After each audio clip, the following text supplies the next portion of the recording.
সুপ্রিয় দর্শক আসসালামু আলাইকুম। হয়তো একটু অবাক হচ্ছেন, বিপিএল নিয়ে আমরা অনুষ্ঠানটা করি, কিন্তু আমার হাতে কেন ট্রফি? এখানে এটি কিন্তু বিপিএল এর ট্রফি নয়, বিপিএল ত্বকের ট্রফি। আর এই ট্রফিটি কার হাতে উঠবে সেটি ফ্যানরা প্রমাণ করবেন তাদের কথার মাধ্যমে, কারণ খেলার মাঠে খেলছে আমাদের খেলোয়াড়রা, আর এই তর্কের মঞ্চে খেলছে আমাদের ত্বকের খেলোয়াড়রা। বাংলাদেশ প্রতিদিনের নিয়মিত অনুষ্ঠান ইউসিএসআই ইউনিভার্সিটি নিবেদিত বিপিএল ত্বক অনুষ্ঠানে আপনাদের স্বাগত জানাচ্ছি। আমি এম আলমগীর, আর আমার সাথে রয়েছেন আমাদের খুলনার ফ্যান এবং আমাদের রংপুরের ফ্যান। আপনাদের প্রত্যেককে স্বাগত জানাচ্ছি আমাদের এই আয়োজনে। আমরা শুরুতে একটু পরিচিত হব ওনাদের সাথে।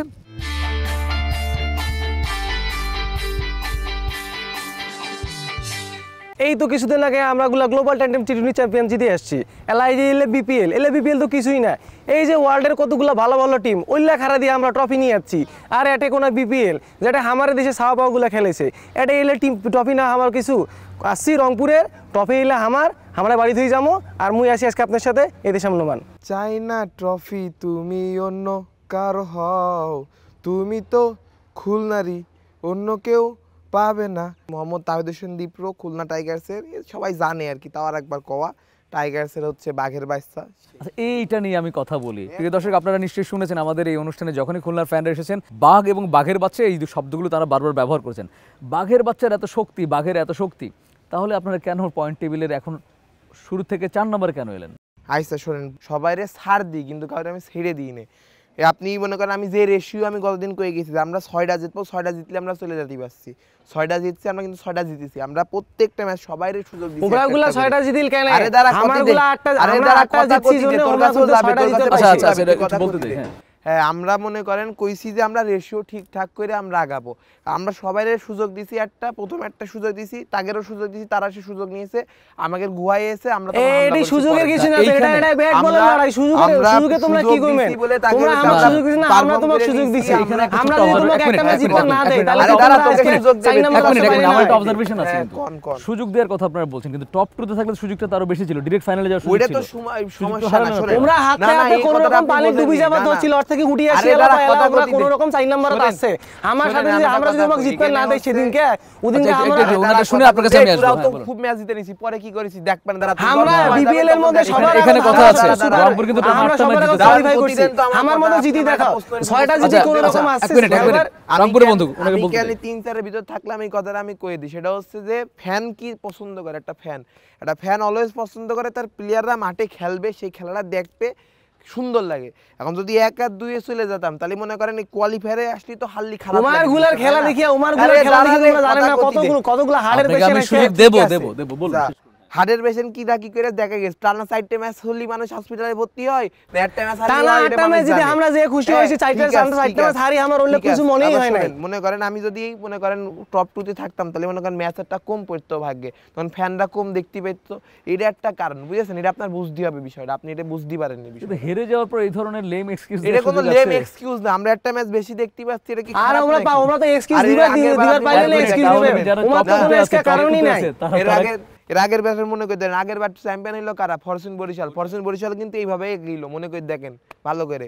এবারও আমরা আমাদের পালা, এবার আমরা তোমরা তো ফরচুন বরিশাল তোমরা তো আসে না, যে তোমার তো বাগে আমরা খুলি আমরা থুয়া দিছি, তোমার বলে এত গরম লাগেছে। আমরা তোমার লাস্টের দিন আমরা যদি তোমার জিততে না দিনু হয়, লাস্টের দিন আমরা ছিল তোকে, তাই তোমার জুতি দেইছেন। আমরা যদি তোমাক ওই ম্যাচটা জিতবা না দিনু হয়, তোমরা তো এডে কোন আসি বসে আমার সাথে তকইল কথা তোকে তো ম্যাচের হাতে দিয়ে জিতই দিছি রে শালা। আমরা 8টা ম্যাচ জিতছি, তোমরা না একটা সুযোগ দিলাম, বাকি 7টা এলা তোমরা কি করবেন? তোমরা আমাকে সুযোগ দিয়েছে। এটা ক্রিকেটের ব্যাট বলের খেলা, বরিশালের সাথে যে ব্যাট বলের খেলা, এটা চকলেট নয় যে তোমরা আমাকে সুযোগ দিবেন, আমরা চকলেট দিয়ে দেব। আচ্ছা একটু আমরা এটা টপিক খেলা পয়েন্টে আসি।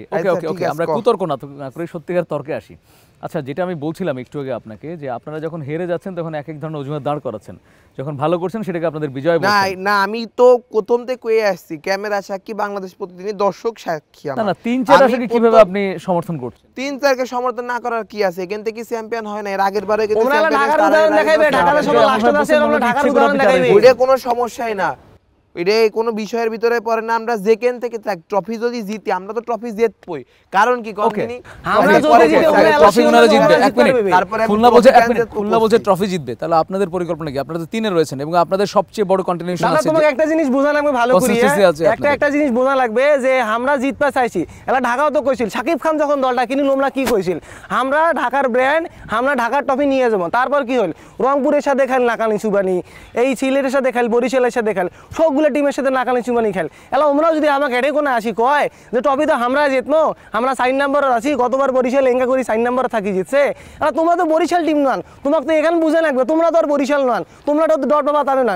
তোমার দলা দলা কায় আছে, তোমার দলা আছে হ্যান্ডেল লাইম শেখ। এলা হ্যান্ডেল লাইম শেখ আল্লাহ কয় কি শালা গত ম্যাচে 100 করেছে ওগের সাথে 55 বলে 100 করেছে, 55 বলে 100 করেছে। টি20 আসি খেলতে খেলে 55 বলে 100 করে নাকি টেস্ট ভাই, কারে কি নিয়ে আইছেন বুঝলাম না। সবচেয়ে খারাপ সেটা হলো আমার হ্যান্ডেল লাইম শেখের 30 যে বলে নাইম শেখ তোদের 30 বলে করছে, নাইম শেখ তোদের 55 বলে 100 করে তোদের সাথে খেলা। 30 বলে এইটা মনে করেন তার স্কোর কার্ড দ্বারা তোরে দেখাচ্ছি, দাঁড়া স্কোর কার্ড বের করে দেখ, স্কোর কার্ড বের করে দেখা ওর সাথে চলে। আজকে কাহিনীটা হইছে কি, ঝড়ে বক পরে ফকিরের ঝড়ে বক পরে, এই তো তাহলে এই দেখো এটা নাকি এক্সকিউজ না, এটা নাকি শুনে আমরা দুজন একসাথে বলতে কার কথা বোঝা যাবে না। আমরা যদি জিততে না দিন হয় মাসে তোমরা এটা আসবার পাই না। ওই যে মনে করেন ছোট সাওয়া ছোট ভাইটাই হয়, আমরা ছোট ভাইটাই হয়, আমরা এমাকে আমরা জিততে দিছি। আর বোঝেন না একটা সুন্দরবনের এরিয়া, এলা তোমরা যদি আমরা উপর খেলা না দিই। এক মিনিট, দু দলের কথা কিন্তু একটা জায়গায় সুর মিলে যাচ্ছে, সেটি হচ্ছে যখনই তারা হেরে যাচ্ছেন তাদের একটাই কথা, আমরা ছাড় দিয়েছি, অন্যদেরকে সুযোগ দিয়েছি। যখন জিতে যাচ্ছেন না, আমরা আমাদের জয়। দাদা এটা কোনো একটা কারেকশন আছে। এলা যদি আমরা যদি এলা তোমাকে কই দেখো, আমরা কখন হাসছি বিপিএল এর ইতিহাসে টানা 8টা ম্যাচ জিতিয়া সর্বপ্রথমবারের মতো যখন আমরা গুলা টপে 1 নম্বরে গেছি, সর্বপ্রথম যখন আমরা কোয়ালিফাই করে ফেলাইছি, তারপর কিন্তু আমরা হারা শুরু করছি।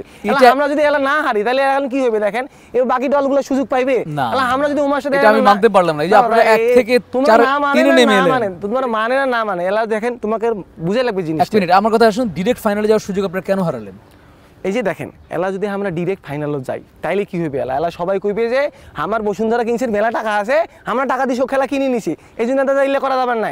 এই জন্য যেহেতু ব্যাট বলের খেলা, সবাইকে আমরা সুযোগ করে দিছি, সবাই আইসো আমার সাথে খেলো, খেলি তোমরা জিতে যাও। ওই জন্য একটা দেখেন সবগুলো প্লেয়ার তাদের সুযোগ দেওয়া লাগবে। এলা 8টা ম্যাচ জিতছি, এলা 8টা ম্যাচ যদি আমরা সেম টিম নিয়ে খেলাই তাহলে কি টায়ার্ড হয়ে গেছেন? আমি একটা দাদা আমি একটা কথা দেখেন টি20 আমরা ট্রফি জিতে আসছি। আমি একটা কথা ঠিক করবেন, সেটা মানবেন কি মানবেন না? কথা কব বেশি কিছু না, হ্যাঁ মানে রংপুর রাইডার্সের ফ্যান তো একা না, আরও অনেক আছে। আমরা এর আগের পর্বেও দেখেছি, তার আগের পর্বেও আমরা অনেক দেখেছি ফ্যান।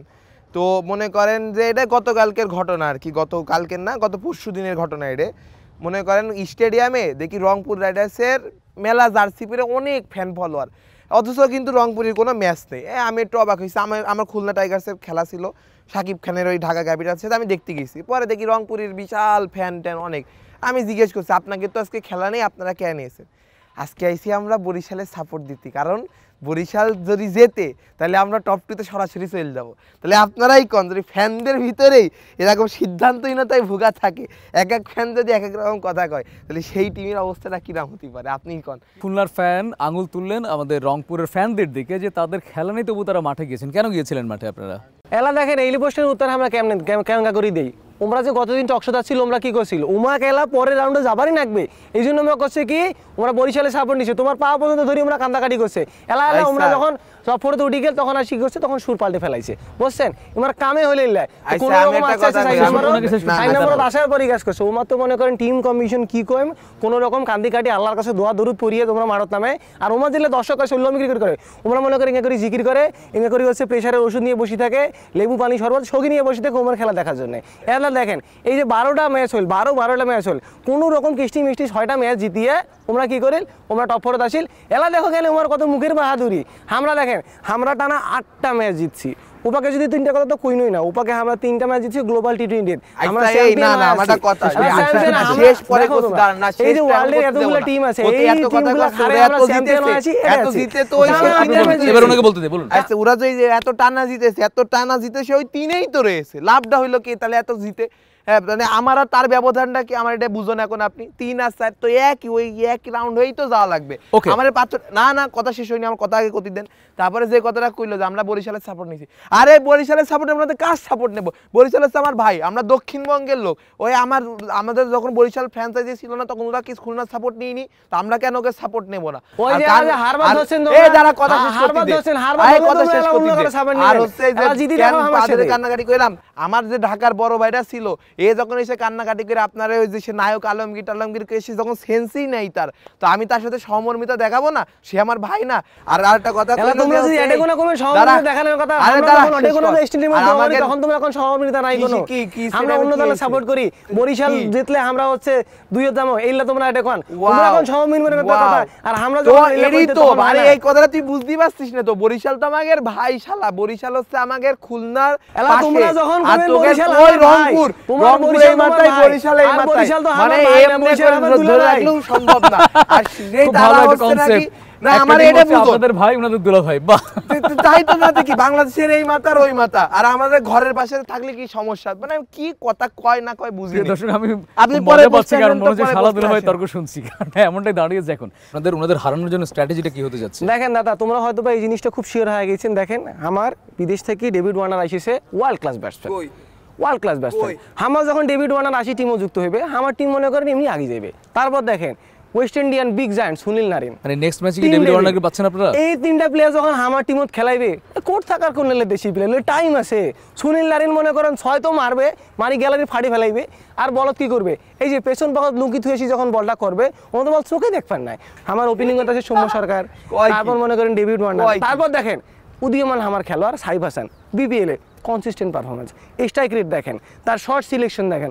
সব মিলিয়ে অতুলনীয় তারপর দেখেন ক্যাপ্টেনের কথা কি কমো নুরুল হাসান সোহান ওই যে বরিশালের টিম ম্যাচটার কথা মনে আছে বিদেশি কাইলে যে ভোটা প্লেয়ারটা কাইল মায়ার্স কি মাইটটা দিল দাদা এলা কি কম এমাক যে একবারে 26 রান দরকার ছিল একবারে 26 রান দরকার ছিল 26 কেন 30 নিয়ে ফেলাইছে 4-6 করে বিরাট অবস্থা এলা দেখেন এই প্লেয়ারগুলো যদি আমার সামনে দাঁড়ায় এলা লোয়ারের কথা কই এই লাস্ট ম্যাচে দাঁড়ালো না আপনাকে সুযোগ দিব আপনি মিস করেছেন স্ট্র্যাটেজির কথা বলতে বলেন লোয়ার দেখেন লোয়ার অর্ডারের প্লেয়ার আমার কায় আছে লোয়ার মিডল অর্ডারের দিকে যদি আমাদের আসি তাইলে আমার কায় আছে এ পাকে আছে মনে করেন আমাদের শেখ মেহেদী ব্যাটিং ও চেঙ্গা করে বোলিং ও চেঙ্গা করে একবার অলরাউন্ডার একটা বল যদি 6 খায় পরের বল উইকেট যাইবে কোনো মিস নাই তারপর দেখেন কায় আছে হামা সাইফুদ্দিন এলা ডেথ ওভারগুলোতে কি হয় ডেথ ওভারগুলোতে ব্যাটসম্যান খুব চায় 6 মারবার ডেথ ওভারে এসে কি করে ও দেখেন স্লোয়ারের আবার ভেরিয়েশন আছে স্লোয়ার বাউন্সার আছে আবার স্লোয়ারের মধ্যেও ভেরিয়েশন আছে স্লোয়ার কাটার মারে ব্যাক অফ হ্যান্ড মারে ইয়র্কার মারে এই দেখেন এতগুলো ভেরিয়েশন সে মারতে পারে এই এতগুলো ভেরিয়েশন দিতে এর ব্যাটসম্যান বুঝিরই হবে না ওকে আপনি স্ট্র্যাটেজি জানা এলা তো দাদা শেষ হয়নি কে বলতে শুরু করলাম কে বলতে 5-6টা প্লেয়ার নাম আপনাকে বলতে দিন আপনার স্ট্র্যাটেজি আমি বুঝে গেছি আপনি কিন্তু প্রশ্নটা মিস করেছেন স্ট্র্যাটেজি জানতে আমি মিস করা আমার দরকার নেই আমি আগে ট্রফিটা ইমরুল কাছে ভালোবাসা শেষ করেছি এবার আমি স্ট্র্যাটেজি দিই শুনেন মেন কথা হচ্ছে স্ট্র্যাটেজি এত কথা কইলো লাস্ট ম্যাচে আমরা তো তাদের সাথে ওই বোলিং লাইনআপের বিপক্ষে 220 করেছি আপনি এটা ধরেননি এটা আপনার প্রতি আমার অভিযোগ ওই বোলিং লাইনআপে ছিল খুব হাই স্কোরিং ম্যাচ ছিল 220 করেছি ওদের সাথে ওরা কিন্তু তাও পারে নাই তারপরে এবার 182 মনে হয় হ্যাঁ ওরা হচ্ছে কত বড় ব্যবধানে হারলো এবার কই আমার স্ট্র্যাটেজি ওপেনিং এ হচ্ছে আমার মেহেদী হাসান মিরাজ এবং হইলো নাইম শেখ আরে দাদা টেস্টের ব্যাটসম্যান ও ওয়ানডে ওপেনার নাম খেলবো না 56 বলে 100 করে স্ট্রোকের সাথে তুই এত কথা করছিস কিন জায়গায় 56 বলে 100 মেহেদী হাসান মিরাজ তো না ও তো ইনফরমেটিভ ভালো খেলে ছেলে তো 76 রান করেছে কি করছিস তুই কার সাথে মেহেদী হাসান মিরাজ 76 করছে এটা কি তুই গুগল কর দেখ আমি ফোন দিচ্ছি নে দেখ বসেন আল্লাহ এত কথা জানিস না না জেনে শুনে খেলা দেখতে ওই যে দাদা প্রথমে কইছিলাম ঘরে বক মরে কিরা ধরে প্রতিদিন মেহেদী হাসান মিরাজ পারফরম্যান্স করে যাচ্ছে কোন জায়গায় তুই মেহেদী হাসান মিরাজ একদিন নামে ওপেনিং এ দাদা একদিন নামে 7 নম্বরে একদিন নামে 4 নম্বরে এটা আমাদের টিমে স্ট্র্যাটেজি হতে পারে না না এটা আমাদের টিমে স্ট্র্যাটেজি হতে পারে না তো তোরা তোদের নামে প্লেয়ার নামালি স্ট্র্যাটেজি আমরা নামালে এটা কনসিস্টেন্সি নাই তাই না জেকের নামবে সেখানে পারফর্ম করতে পারছে কিনা সেটা কথা কয় তারপরে হচ্ছে আমাদের বিদেশি যদি কথা কই প্রত্যেক ম্যাচেতে বৈশিষ্ট্য কন্টিনিউয়াসলি পারফরম্যান্স করতেছে তারপরে বৈশিষ্ট্য পাশাপাশি নতুন অ্যালেক্স রস এসে গত আসলে টপ 5 রান গেটারের ভিতরে একজন অ্যালেক্স রস সেও কিন্তু খেলতেছে তারপরে হচ্ছে দেশিদের ভিতরে নেই কিটা জয় আফিফ নাসুম হাসান মাহমুদ বল করলে দেখতে পারবে দাঁড়ান এই না না কত আমরা কই ন্যাশনাল টিমের বাইরে না না বোলার কথা ন্যাশনাল টিমের বাইরে গতকালকে 4 ওভারে 2 রান দিয়েছে 4 ওভারে 3 রান দিয়েছে 3 রান দুঃখিত ওকে 4 ওভারে মাত্র 3 ঠিক আছে আমরা একবার শেষের দিকে চলে এসে আপনার কথা থেকে আমি একটা কথায় চলে এসেছি সেটা হচ্ছে তিনটা ক্যাটাগরিতে আমরা বিচার করি ভালো বোলার ভালো ব্যাটসম্যান দাদা দাদা এক মিনিট। ওই দেখেন আমার ভালো ব্যাটসম্যান, ওই যে আমার ক্যাপ্টেন দেখছেন মাঠে চলে আসছে। মানে কি রংপুর টিম? আমার ওই তো রংপুর টিম, ওই যে আমার ক্যাপ্টেন। প্রিয় দর্শক, আসলে এটা আমাদের বলা উচিত ছিল। আমরা এখন বসুন্ধরা কিংস এরিনাতে আছি, যেটা আসলে রংপুরের হোম গ্রাউন্ড বলা হয়। প্র্যাকটিস করতে দেখেন দাদা রংপুর টিম। আমার হোম গ্রাউন্ড আছে, ওমার কি আছে, ওমার শুনতে আরে ভাই মাঠে আসি দেখাই দিবা না আমাকে Okay, কি okay. আছে। আমাদের এলাকার একটা বাঘ আছে, একটা ছেড়ে দেব তোকে সব প্লেয়ার চলে যাবে। ওই ম্যাচ নিতে ম্যাচ হাতে হ্যাঁ, হাতে ঠিক আছে, দেখা ম্যাচ যাবে। হাতে হাতে মিডা হেরেছে, ম্যাচ হাতে হাতে খেলা। কে জয় ভুলেছে, কে পরাজয়কে আপন করেছে, এটা আমাদের খেলার মাঠে খেলাতেই প্রমাণ হয়ে যাবে। অবশ্যই, একটু এখন পরে আমি মাঠে একটা নামবো, খেলার দেখবো। আয়োজন করি। দাদা দেখবো ওকে, আমি খেলার আয়োজন করি। আমরা এখন প্রিয় দর্শক একেবারে যেহেতু আজকের এই পর্বের শেষে আমরা চলে এসেছি, আমরা এখন আমাদের খুলনা এবং রংপুরের বন্ধুর শক্তি পরীক্ষা করাতে চাই। এখানে একটা পাঞ্জা হবে এখন। আয় আয় পাঞ্জা দেখি বসুন, আপনারা বসুন। আমার গ্লাস ভাঙা যাবে না প্লিজ, সেটের কোনো ক্ষতি করা যাবে না। এক মিনিট, আমি 1 2 3 বলবো। 1 মিনিট। দাদা একটা ম্যাচ জিতেছি। ঠিক আছে, 1 মিনিট কথা মাঠে আয়, আমাকে বলতে দিন। মাঠে আয় দেখছি, আমাকে বলতে মাঠে দিন। আয় তোরে দেখছি। আমাকে একটু বলতে দিন। কি 1 মিনিট, বলবেন? 1 আপনি মিনিট। যখন তো বিদায় নিই, আমি ধাক্কা বিদায় দিয়ে নিই। যাচ্ছেন। প্রিয় দর্শক, এই হাড্ডাহাড্ডি লড়াইটা শুধু কিন্তু আমাদের এই মাঠে না, খেলার মাঠে তার চেয়ে বেশি। তবে পারবে না দাদা, টেকতে পারবে যেটা কি আমাকে কোন বলতে দিন, বুঝলাম না। খেলার মাঠে এর চেয়ে বেশি লড়াই আমরা প্রত্যাশা করি। তবে এইখানে এই বিপিএল ত্বকের মঞ্চটা কিন্তু আসলে ফ্যানদের ছাড়া অসম্পূর্ণ, তাই প্রতিটা পর্বে কিন্তু আমরা ফ্যানদের আমন্ত্রণ জানাই। আর বাংলাদেশ প্রতিদিন এই আয়োজনটা এই জন্যই করেছি যাতে ফ্যানরা 1 মিনিট বলতে দিন, যাতে মনের কথাটা বলতে পারে। আর তাই ইউএসএসএ ইউনিভার্সিটি নিবেদিত বিপিএল ত্বক অনুষ্ঠান থেকে আমি এম আলমগীর আজকের মতো বিদায় নিচ্ছি। তবে হ্যাঁ, আপনারা চোখ রাখুন ত্বকের মঞ্চে, বিপিএল এর মঞ্চে এবং অবশ্যই বাংলাদেশ প্রতিদিনের মঞ্চে। দেখা যাক কে জেতে। রেডি, 1 2 3। ওকে, খুলনা জিততে পারে না, খুলনা জিততে দেখা যাবে না। মাঠে আয় দেখ পানে, দেখি। মাঠে আয় দেখ পানে। আমার টেবিল ভাঙা যাবে না। ঠিক আছে, দেখা যাবে না। ওকে, আমার টেবিল ভাঙা যাবে না। ওকে, ডান, আমার টেবিল ভাঙা যাবে না।